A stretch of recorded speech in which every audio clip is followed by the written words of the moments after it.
Last episode के and पे हमने देखा था कि हमारी शुई और उसकी स्क्वाड जो होती है वो ट्रिपल स्वर्ड एसोसिएशन की बेस पर पहुंच जाती है, जहां पर उन्हें वो बंदा भी दिखाई दे जाता है जो उनके लिए गांजा बना रहा था।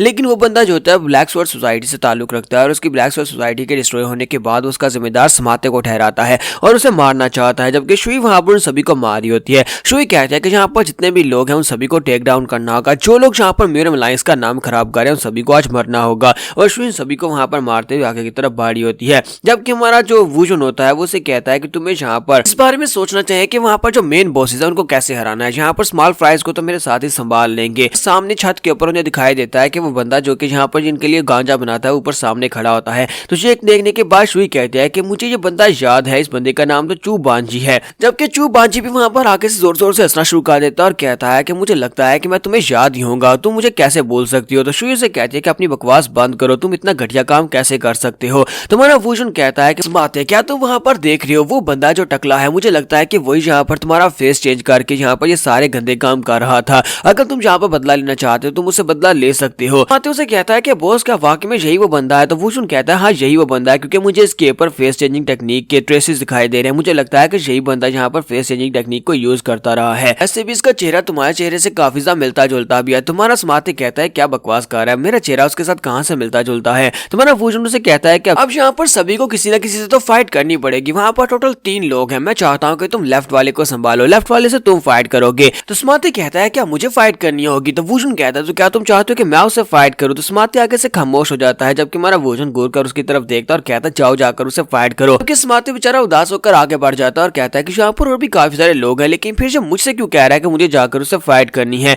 फिर साथ ही वहां पर लेफ्ट वाले की तरफ देखता है और कहता है कि जिस तरह से उस बंदे की बॉडी शर्ट शेप है, मुझे लगता है कि उसकी किंग कॉन्ग टेक्निक काफी ज्यादा स्पेशल होगी और फाइटिंग में भी काफी ज्यादा स्पेशलाइज लगता है। तो क्या मैं उसको हरा पाऊंगा। तुम्हारा वुजन उसे कहता है कि मुझे लगता है कि वो यहाँ पर अपनी किंग कॉन्ग टेक्निक की वजह से काफी तेज है, लेकिन तुम्हें यहाँ पर परेशान होने की जरूरत नहीं है। इस वक्त हम सभी लोगों में से यहाँ पर सबसे ज्यादा तेज किंग कॉन्ग टेक्निक मेरी है और उसके बाद सेकंड नंबर पर तुम आते हो, तुम मुझसे सेकंड नंबर पर हो। तो ये बात सुनने के बाद मास्टर को झटका लगता है। वो कहता है क्या मास्टर ने कहा कि मैं उससे सेकंड नंबर पर सबसे ज्यादा तेज इंसान हूँ। इसके साथ ही वो अपनी किंग कॉन्ग टेक्निक को यूज करते बड़ी तेजी से आगे बढ़ता और कहता है अब जबकि मास्टर ने यहाँ पर कहा कि जाकर उस बंदे को पकड़ो, तो मैं उसे जाकर पकड़ूंगा। इन लोगों की हिम्मत कैसे भी मेरा चेहरा लेकर सारे गंदे काम करने की और मेरे पर इतने सारे इल्जाम लगाने की, आज मैं अपनी बेगुनाही साबित करूंगा। वुजन कहता है कि अब जबकि मैंने यहाँ पर लेफ्ट साइड के बारे में डिसाइड कर लिया है कि उसको तो हैंडल कर लिया जाएगा, अब यहाँ पर उस सेंटर वाले बंदे के बारे में कुछ सोचा जाए, सेंटर वाले का क्या किया जाएगा। चू बांजी ऊपर से इन सभी लोगों की बातें सुन रहा था। चू बांजी कहता है कि जिस तरह से जैक समाते यहाँ पर उस बंदे को अपना मास्टर कह रहा था, मुझे लगता है कि यही वो मास्टर है जिसने ब्लैक स्वर्ड सोसाइटी को हराया था।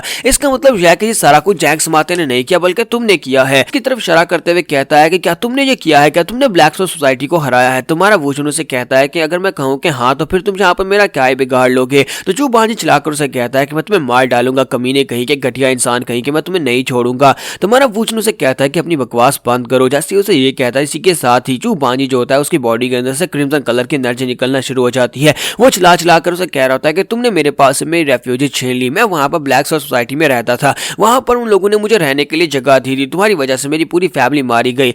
ब्लैक स्वर्ड सोसाइटी मेरी फैमिली की तरह थी, तुमने मुझसे सब कुछ छीन लिया, तुमने मुझसे सब कुछ छीन लिया। तुम्हारा वुजन कहता है क्या सीरियसली। फिर साथ ही वो कहता है कि यहाँ पर इसकी बॉडी के अंदर से क्रिम्सन कलर की विंड निकली है जो सिर्फ और सिर्फ मैं ही देख सकता हूँ। इस तरह की क्रिम्सन कलर की विंड उस वक्त निकलती है जब ये कोई बंदा जो होता है वो दुनिया में डिजास्टर लाने की कोशिश करता है, यानी कि वो बेजर्क हो जाता है और यहाँ पर किसी को भी मार डाले। इस तरह की एनर्जी सिर्फ और सिर्फ उसी की बॉडी से निकलती है। ऐसे लोग जो कि इवल इंटेंशंस को रखते हैं, मुझे लगता है कि अब यहाँ पर इसको मारना ही पड़ेगा। वुजन उसे कहता है कमीने कहीं कि अपनी बकवास बंद करो, जबकि चू बांजी चिल्लाकर उसे कहता है कि अब यहाँ पर मैं तुम्हें नहीं छोड़ूंगा, मेरे पास आओ, मैं तुम्हारी बाजू और टांगे उखाड़ दूंगा, मैं तुम्हें क्रश कर दूंगा, मैं तुम्हारी बॉडी के बहुत सारे टुकड़े करूंगा। तुम्हारा वुजन उसे कहता है कि मुझे लगता है कि मेरी बातें तुम्हारे तक पहुंच नहीं रही, तो फिर मुझे यहाँ पर तुम्हारे पर अटैक ही करना पड़ेगा। और वहीं पर खड़े खड़े हमारा वुजन शायद अपने हाथ को हिलाता है और इसी के साथ उसके ऊपर एक बहुत ही पावरफुल ठंडर गिरती है। जब वो ठंडर उसके ऊपर गिरती है तो इसी के साथ ही चू बांजी जो होता है वो वहीं पर मीट का टुकड़ा बन के ग्राउंड के ऊपर गिर जाता है, उसकी बॉडी भी वहां पर नहीं बचती। और ये देखने के बाद सभी लोग बहुत ज्यादा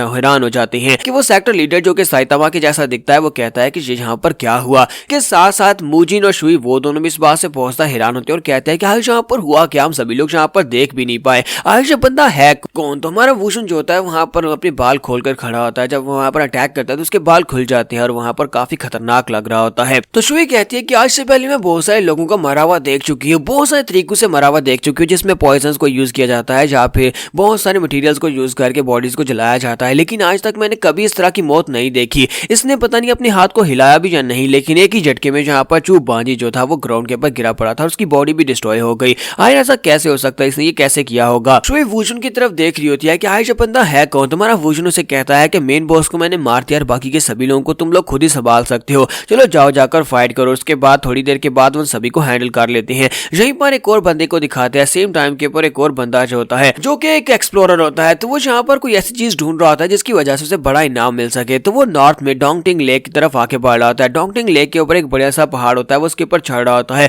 और वहां पर चढ़ते चढ़ते जैसे वो ऊपर चढ़ जाता है वो कहता है जी तो बहुत ज्यादा मुश्किल था। कभी ये एक ऐसी जगह हुआ करती थी जहां पर किसी को भी आने की जरूरत आने की इजाजत नहीं थी। पिछले 1000 साल से यहाँ पर किसी को भी नहीं आने दिया गया, लेकिन अब ये जगह जहाँ पर सभी लोगों के लिए ओपन कर दी गई है। पता नहीं मुझे ऐसा क्यों लगता है कि मुझे इस जगह के ऊपर बहुत ही कुछ खास मिलने वाला, कोई ऐसा ट्रेजर मिल जाएगा जिससे मैं अपनी बाकी की सारी जिंदगी आराम से बैठकर खा सकता हूँ। पर यहाँ पर ऐसा क्या है, तो इसी के साथ जब वो ऊपर बैठा होता है तो नीचे का ग्राउंड टूट जाता है। जैसे वो नीचे का ग्राउंड टूटता है तो वो अंदर गिर जाता है। तो एक बड़ी सी माउंटेन होती है, माउंटेन के अंदर ग्राउंड टूटने की वजह से वो उसके अंदर गिर जाता है। अंदर गिरने के बाद ऊपर वो देखता है तो ऊपर वहां पर रात हो चुकी होती है, क्योंकि वो काफी देर तक ऊपर गिरने के बाद बेहोश रहता है। तो वो कहता है कि ये क्या मैं अभी तक जिंदा हूँ। उठकर बैठता है और कहता है कि लगता है कि मैं काफी ज्यादा लकी हूँ कि पत्थर मेरे पर नहीं गिरे, लेकिन ये जगह है कौन सी। और जैसे ही उठकर वहां पर साइड के ऊपर देखता है तो वहां पर उसे एक बड़ा सा एक बड़े से सांप की स्किन दिखाई देती है। तो वो कहता है ये क्या, ये तो एक बड़े से सरपेंट की स्किन है। कहा जाता है कि एक लेजेंडरी जायंट सरपेंट जहां पर इस जगह के ऊपर रहा करता था, क्या जी वाकई में वही तो नहीं है। तो वो उसकी स्किन को फॉलो करते हुए अंदर की तरफ जाना स्टार्ट करता है जहां पर वो स्किन निकल कर आ रही होती है। जैसे वो उसके पीछे पीछे वहां पर जाता है तो वहां पर कुछ दिखाई देता है। तो वो कहता है कि ओ माय गॉड, यहाँ पर जो कुछ भी है मुझे लगता है कि अगर मैं ये वाली इन्फॉर्मेशन म्यूरियम अलायंस और बाकी के सभी सेक्टर्स को जाकर बेचता हूँ तो फिर मुझे इतना इनाम मिलेगा कि मैं अपनी बाकी की सारी जिंदगी खाने के बारे में फिक्र करना भूल जाऊंगा। मुझे अच्छा खाना और एक अच्छी लाइफ मिलेगी। तो वहां पर जब अंदर आता है तो वहां पर एक टेंपल होता है और उस टेंपल के अंदर वहां पर 3 डेड बॉडीज पड़ी होती है, 3 कंकाल पड़े होते हैं और इसी के साथ ही वहां पर सामने कब्र होती है। उस कब्र की तख्ती लगी होती है और उसके ऊपर लिखा होता है डैन वूजुन। साथ उस मॉन्यूमेंट के ऊपर बहुत कुछ लिखा होता है जिसमें लिखा होता है कि हमने इसकी बिगनिंग को देखा, हमने इसकी अचीवमेंट्स को देखा, हमने इसके गुस्से को देखा, हमने इसके साथ यहाँ पर सब कुछ फील किया, हमने इसको देखा कि जिस तरह से लोगों को टीयर अपार्ट किया, जिसने इस तरह लोगों को मारा, हमने इसको इंसानियत को खोते हुए देखा, हमने इसे एक डीमन बनते हुए देखा, हमने इसकी रुथलेसनेस को देखा। टैबलेट के ऊपर वो 3 लोगों की डेड बॉडीज जो पड़ी होती है उन्होंने वो सब कुछ लिखा होता है। तो साथ उस टैबलेट के ऊपर जो नाम लिखा होता है वो मार्शल गार्ड डैन वूजुन का लिखा होता है। तो ये देखकर वो बंदा भी काफी हैरान होता है क्योंकि ये इन्फॉर्मेशन तो धमाका मचाने वाली है। ऊपर से नेक्स्ट सीन जो होता है हमारी सोमी का दिखाया जाता है कि सोमी जो होती है वो गर्मी में बाहर लेटी होती है और कहती है बहुत ज्यादा गर्मी है, जबकि शुई वहां पर बैठकर कुछ खा रही होती है। और इसी के साइड के ऊपर दिखाते हैं कि मूजिन और सुमाते दोनों वहां पर गार्डनिंग कर रहे होते हैं। तो हमारी शुई उन लोगों से कहती है कि तुम लोगों को नहीं लगता कि तुम्हें यहाँ पर गर्मी के दिन में यहाँ पर इस तरह से प्लॉइंग नहीं करनी चाहिए, तुम्हारे पास यहाँ पर पैसे तो तुम लोग किसी और को हायर कर सकते हो ये काम करवाने के लिए। सुमाते उसे कहता है कि तुम्हें ऐसा क्यों लगता है कि हम लोग यहाँ पर किसी को हायर करेंगे और हमारे मास्टर हमारे होते हुए यहाँ पर किसी और को हायर क्यों करेंगे, हमें यहाँ पर ऑर्डर मिला है कि हमें ये काम करना है। मूजिन भी उसे कहता है कि क्यों ना तुम भी यहाँ पर हमारे साथ है और आकर हमारी हेल्प करो। तो यहाँ पर हम लोग अपनी एपिसोड 29 का एंड करेंगे और नेक्स्ट एपिसोड में देखेंगे कि वो जो नई इन्फॉर्मेशन मिली है जहाँ पर डैन वूजुन की ग्रेव मिली है और उसका टेंपल मिला है तो उसके बारे में अब आगे क्या किया जाएगा। तो एपिसोड की एक्सप्लेनेशन अच्छी लगी हो तो कमेंट करके जरूर बताइएगा, वीडियो को लाइक करना मत भूलिएगा। Thank you.